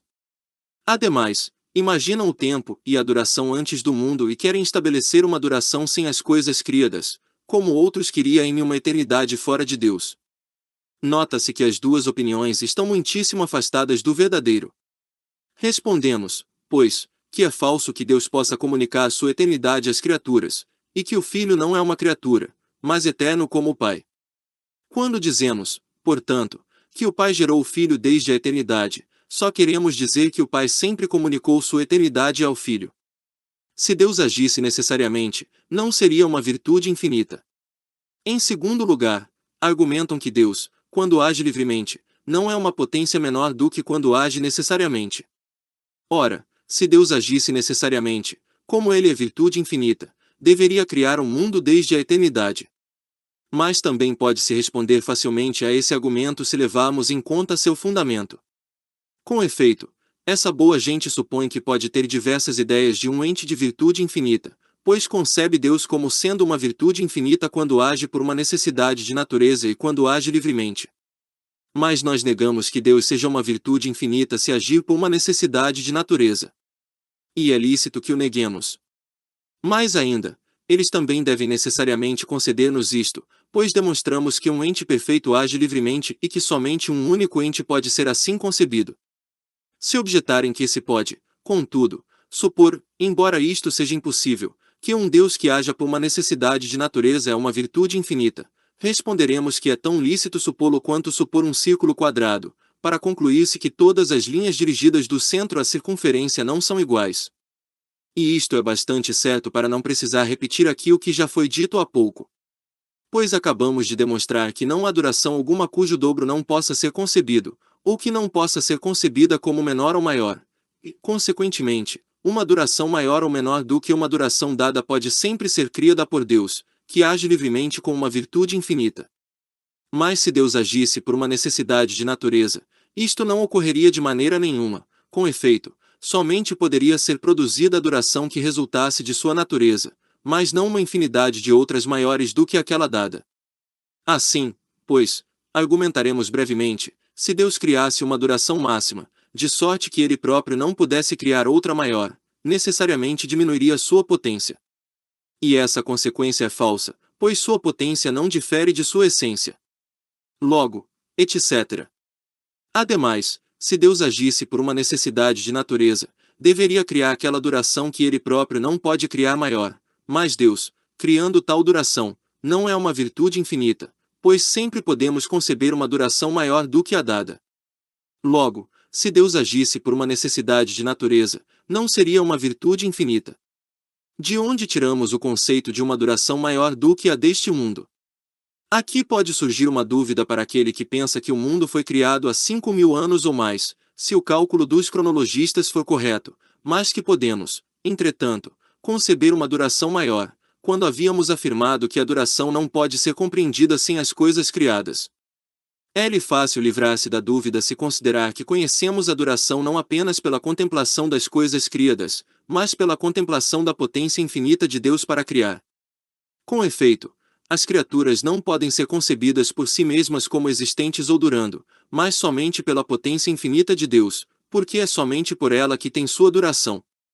Enfim, para não perdermos tempo respondendo a argumentos fúteis, é suficiente prestar atenção na distinção estabelecida entre a eternidade e a duração, por um lado, e, por outro, ao fato de que a duração sem as coisas criadas e a eternidade sem Deus não são inteligíveis de maneira alguma. Isto sendo claramente percebido, torna-se fácil responder a toda a argumentação. Portanto, não é preciso que nos detenhamos mais nisso. Capítulo X do concurso de Deus. Resta pouco, ou mesmo nada, a dizer acerca deste atributo depois que mostramos que Deus, a cada momento singular, cria continuamente uma coisa quase de novo. A partir disso demonstramos que as coisas nunca têm por si mesmas potência nenhuma para produzir algo, nem para se determinar em alguma ação. E isto tem lugar não apenas nas coisas exteriores ao homem, mas na própria vontade humana. Em seguida respondemos a certos argumentos concernentes a esse ponto, e embora ordinariamente muitos outros sejam alegados, como pertencem sobretudo à teologia, não tenho a intenção de insistir neles. Entretanto, como há muitos homens que admitem o concurso de Deus e o tomam um sentido totalmente diferente daquele que indicamos, convém observar aqui o que demonstramos anteriormente, a fim de que desvendemos facilmente as falácias de tais homens, a saber, que o tempo presente não tem qualquer conexão com o tempo futuro e que isto é claro e distintamente percebido por nós. E se der seriamente atenção a isto, poder-se-á responder sem nenhuma dificuldade a toda a argumentação que se puder tirar da filosofia. Em que consiste a conservação de Deus nas coisas que devem ser determinadas a agir? Para não ter tocado em vão nesse ponto, responderemos de passagem a questão, se algo se acrescenta à ação conservadora de Deus quando determina uma coisa agir. Em certa medida, ao falarmos no movimento, já respondemos a isso. Com efeito, dizíamos que Deus conserva a mesma quantidade de movimento na natureza. Assim, se considerarmos toda a natureza material, nada novo é acrescentado à ação para conservá-la, mas, se considerarmos as coisas particulares, de certo modo pode-se dizer que algo novo lhes é acrescentado. Não se pode ver se isto também tem lugar nas coisas espirituais, pois não parece haver entre elas a mesma dependência mútua. Enfim, como as partes da duração não têm entre si conexão alguma, podemos dizer que propriamente Deus não conserva as coisas, mas que as procria. Se, pois, um homem tem uma liberdade determinada para fazer algo, dever-se-á dizer que Deus o criou assim nesse momento mesmo. E isto não impede que a vontade humana seja frequentemente determinada por coisas exteriores a ela, e que todas as coisas que estão na natureza sejam mutuamente determinadas umas pelas outras para alguma ação, pois essas coisas também são determinadas por Deus. Nenhuma coisa pode determinar uma vontade, e inversamente, nenhuma vontade pode determinar-se senão pela potência de Deus. Como isto se concilia com a liberdade humana ou como Deus pode fazer tudo mantendo a liberdade humana, confessamos ignorá-lo. Já falamos sobre isto várias vezes. A divisão vulgar dos atributos de Deus é mais nominal do que real. Isto era o que eu decidirá dizer acerca dos atributos de Deus, entre os quais não estabeleci divisão alguma até aqui. Quanto àquela frequentemente encontrada nos autores, que dividem os atributos de Deus em comunicáveis e incomunicáveis, parece mais uma divisão nominal do que real. Com efeito, entre a ciência de Deus e a humana parece haver tanta convergência, convenientia, quanto entre o cão, signo celeste, e o cão, animal que ladra, e talvez ainda menos. Divisão própria do autor. De nossa parte, damos a seguinte divisão: dentre os atributos de Deus, uns explicam sua essência plenamente ativa, outros apenas expõem seu modo de existir e não sua ação. Deste gênero são a unidade, a eternidade, a necessidade, etc. Do primeiro, a inteligência, a vontade, a vida, a onipotência, etc. Esta divisão é suficientemente clara e transparente e abrange todos os atributos de Deus. Capítulo 12 da mente humana. Devemos passar agora para a substância criada, que dividimos em extensa e pensante. Por extensa entendemos a matéria ou substância corpórea. Por pensante, apenas as mentes humanas. Os anjos não concernem a metafísica, mas a teologia. Embora os anjos também sejam entes criados, não são conhecidos pela luz natural e não concernem a metafísica. Com efeito, a essência e existência deles são conhecidas apenas pela revelação e por isso pertencem somente à teologia, cujo conhecimento, sendo totalmente outro ou diferindo totalmente do conhecimento natural, não deve ser de maneira nenhuma misturado com este último. Que ninguém espere, portanto, que digamos algo sobre os anjos. A mente humana não vem de um intermediário, mas é criada por Deus, contudo, não sabemos quando é criada. Voltemos, pois, às mentes humanas sobre as quais nos resta pouco a dizer. Devemos, porém, advertir que nada dissemos sobre o tempo da criação da mente humana porque não se pode estabelecer suficientemente em que tempo Deus a criou, visto que pode existir sem o corpo. O que é certo é que ela não provém de um intermediário porque este é o caso apenas das coisas engendradas, como os modos de uma substância, na medida em que esta não pode ser engendrada, mas somente criada pelo Onipotente, como já demonstramos precedentemente. Em que sentido a alma humana é mortal? Acrescentarei algo a respeito de sua imortalidade. É coisa bastante assente que não podemos dizer que a natureza de uma coisa criada implica que não possa ser destruída pela potência de Deus, pois quem teve o poder para criar uma coisa tem também o poder para destruí-la. Acrescente-se, o que já demonstramos suficientemente, que nenhuma coisa criada pode existir por sua natureza, mas que é continuamente procriada por Deus. Em que sentido é imortal? Embora seja assim, contudo vemos claro e distintamente que não temos qualquer ideia pela qual concebamos que uma substância seja destruída, como temos para a corrupção e geração dos modos. Com efeito, concebemos claramente, quando consideramos a arquitetura do corpo humano, que tal arquitetura pode ser destruída. Contudo, quando consideramos a substância corpórea, não concebemos que esta possa ser aniquilada. Enfim, um filósofo não pergunta o que a suprema potência de Deus pode fazer, mas julga a natureza das coisas pelas leis que Deus colocou nelas. Julga, pois, que é fixo e constante aquilo que pode ser concluído como fixo e constante por essas leis, sem negar, porém, que Deus possa mudar tais leis e todo o resto. Por isso, quando falamos sobre a alma, não perguntamos o que Deus pode fazer, mas apenas o que decorre das leis da natureza. Demonstra-se a imortalidade da alma. Assim, pois, decorre claramente dessas leis que uma substância não pode ser destruída por ela mesma, nem por alguma outra substância criada, como já demonstramos abundantemente no que precede. Devemos, então, considerar a alma imortal de acordo com as leis da natureza. E se quisermos adentrar ainda mais no assunto, poderemos demonstrar de uma maneira evidente que é imortal. Como acabamos de demonstrar, a alma é imortal de acordo com as leis da natureza. Ora, as leis da natureza são os decretos de Deus revelados à luz natural, o que também está assente com evidência pelo que foi dito anteriormente. Enfim, os decretos de Deus são imutáveis, como já o demonstramos. Disso tudo concluímos claramente que Deus deu a conhecer aos homens sua vontade imutável acerca da duração da alma dos homens não apenas pela revelação, mas também pela luz natural. Deus não age contra a natureza mas acima dela. O que é esta ação segundo o autor?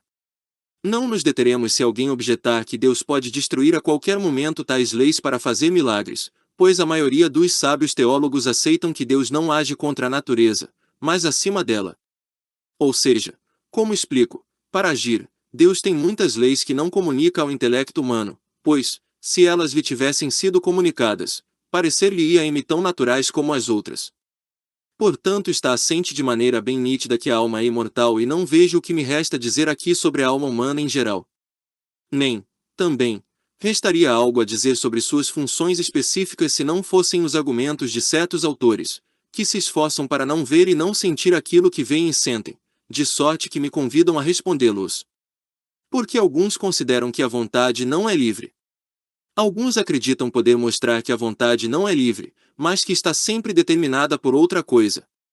E assim julgam porque entendem por vontade algo distinto da alma, considerando esta última como uma substância cuja natureza consiste apenas em ser indiferente.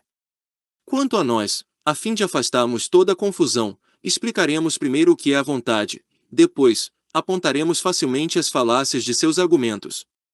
O que é a vontade? Dissemos que a mente humana é coisa pensante, donde se segue que por sua natureza apenas, e considerada apenas em si mesma, pode fazer alguma ação, como, por exemplo, pensar, isto é, afirmar e negar.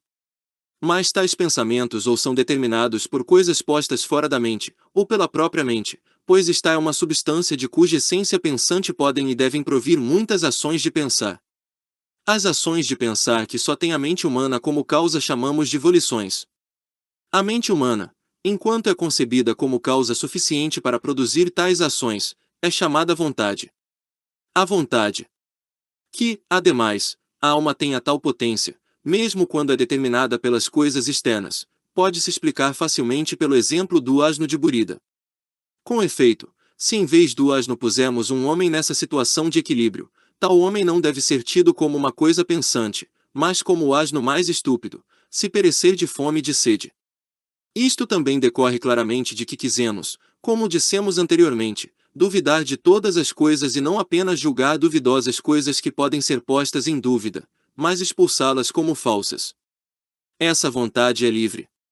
Deve-se notar que, embora a alma humana seja determinada pelas coisas exteriores para afirmar ou negar, não é determinada a ponto de ser constrangida por elas, mas permanece sempre livre, pois nenhuma coisa tem o poder de destruir a essência dela. Portanto, aquilo que afirma e nega livremente, como está bem explicado na quarta meditação.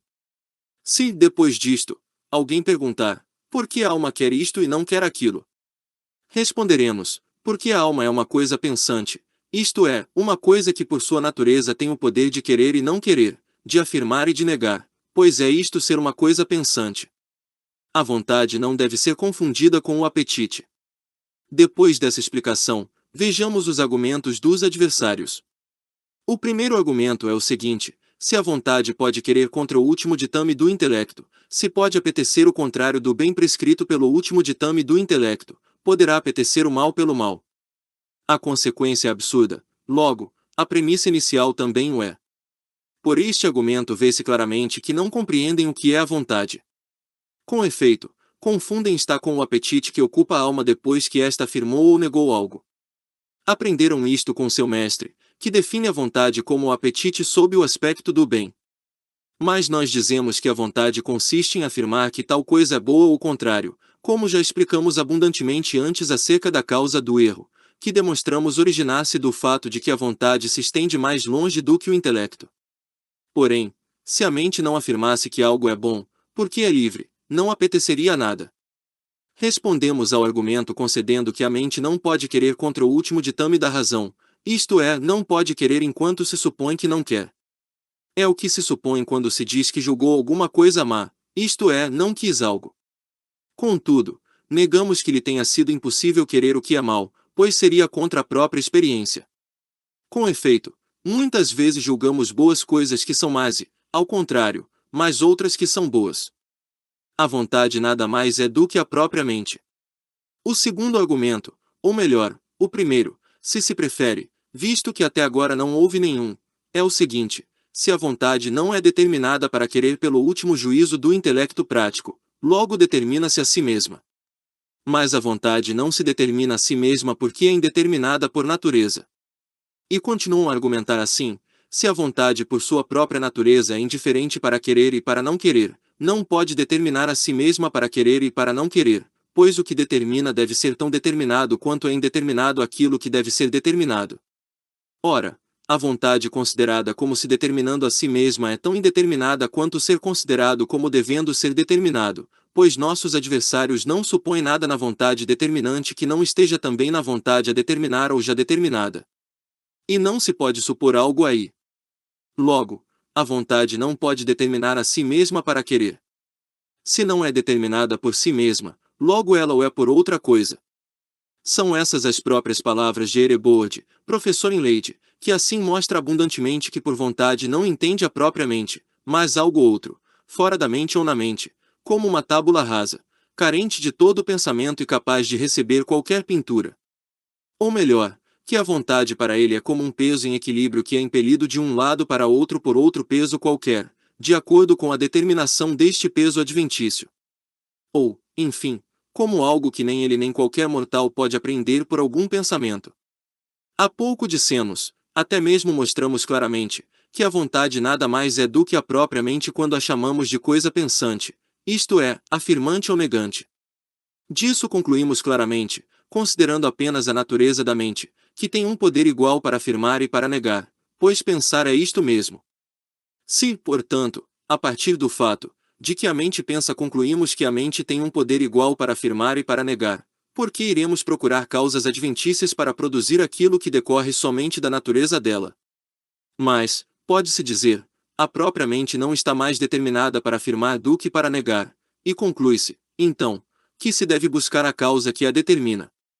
Mas argumento contra: se a mente por si mesma e por sua natureza estivesse determinada para somente afirmar, mesmo que seja impossível admiti-lo se pensamos que a mente é uma coisa pensante, então por sua natureza poderia apenas afirmar e nunca poderia negar, mesmo que concorressem para isso tantas causas quantas quiséssemos. Se, ao contrário, não está determinada para afirmar e para negar, não fará nenhuma coisa nem outra. Se, enfim, tem o poder de fazer as duas coisas, como acabamos de mostrar que tem, poderá afirmar e negar apenas por sua natureza e sem nenhuma causa auxiliar. O que é claro para todos aqueles que consideram a coisa pensante como coisa pensante, isto é, que só admitem uma distinção de razão entre o atributo do pensamento e a própria coisa pensante e não os separam de maneira alguma, como fazem nossos adversários, que despojam a coisa pensante de todo o pensamento e conseguem forjá-la como é forjada aquela matéria primeira dos peripatéticos. Respondo, pois, ao argumento começando pela maior: se por vontade se entende uma coisa despojada de todo o pensamento, concedemos que a vontade é indeterminada por sua natureza.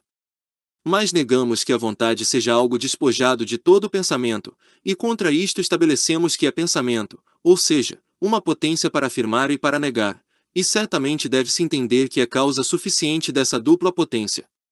Negamos também que se a vontade fosse indeterminada, isto é, despojada de todo o pensamento, uma outra causa adventícia qualquer, fora Deus, por sua potência de criar, poderia determiná-la. Com efeito, conceber uma coisa pensante sem qualquer pensamento é o mesmo que conceber uma coisa extensa sem extensão. Porque os filósofos confundiram a mente com as coisas corpóreas. Enfim, para não ter que examinar aqui um número maior de argumentos, noto que os adversários, que não compreenderam a vontade, nem possuíram um conceito claro e distinto da mente, confundiram está com as coisas corpóreas porque empregaram palavras que se costuma empregar para as coisas corporais para significar as espirituais que não compreendia M. Com efeito, estavam acostumados a chamar de indeterminados, porque em equilíbrio, aqueles corpos que são impelidos para direções contrárias por causas externas igualmente fortes e exatamente contrárias. Admitindo, portanto, que a vontade é indeterminada, parecem concebê-la também como um corpo posto em equilíbrio. E porque esses corpos nada têm, a não ser aquilo que receberam das causas externas, donde decorre que sempre devem ser determinados por causas externas, consideraram que o mesmo ocorreria na vontade. Mas já explicamos suficientemente o assunto e finalizaremos aqui. Quanto à substância extensa, já falamos suficientemente antes e além dessas duas substâncias não conhecemos nenhuma outra. Quanto aos acidentes reais e às outras qualidades, essas coisas estão bastante arruinadas para perdermos tempo com elas. E assim, terminamos aqui nossa exposição.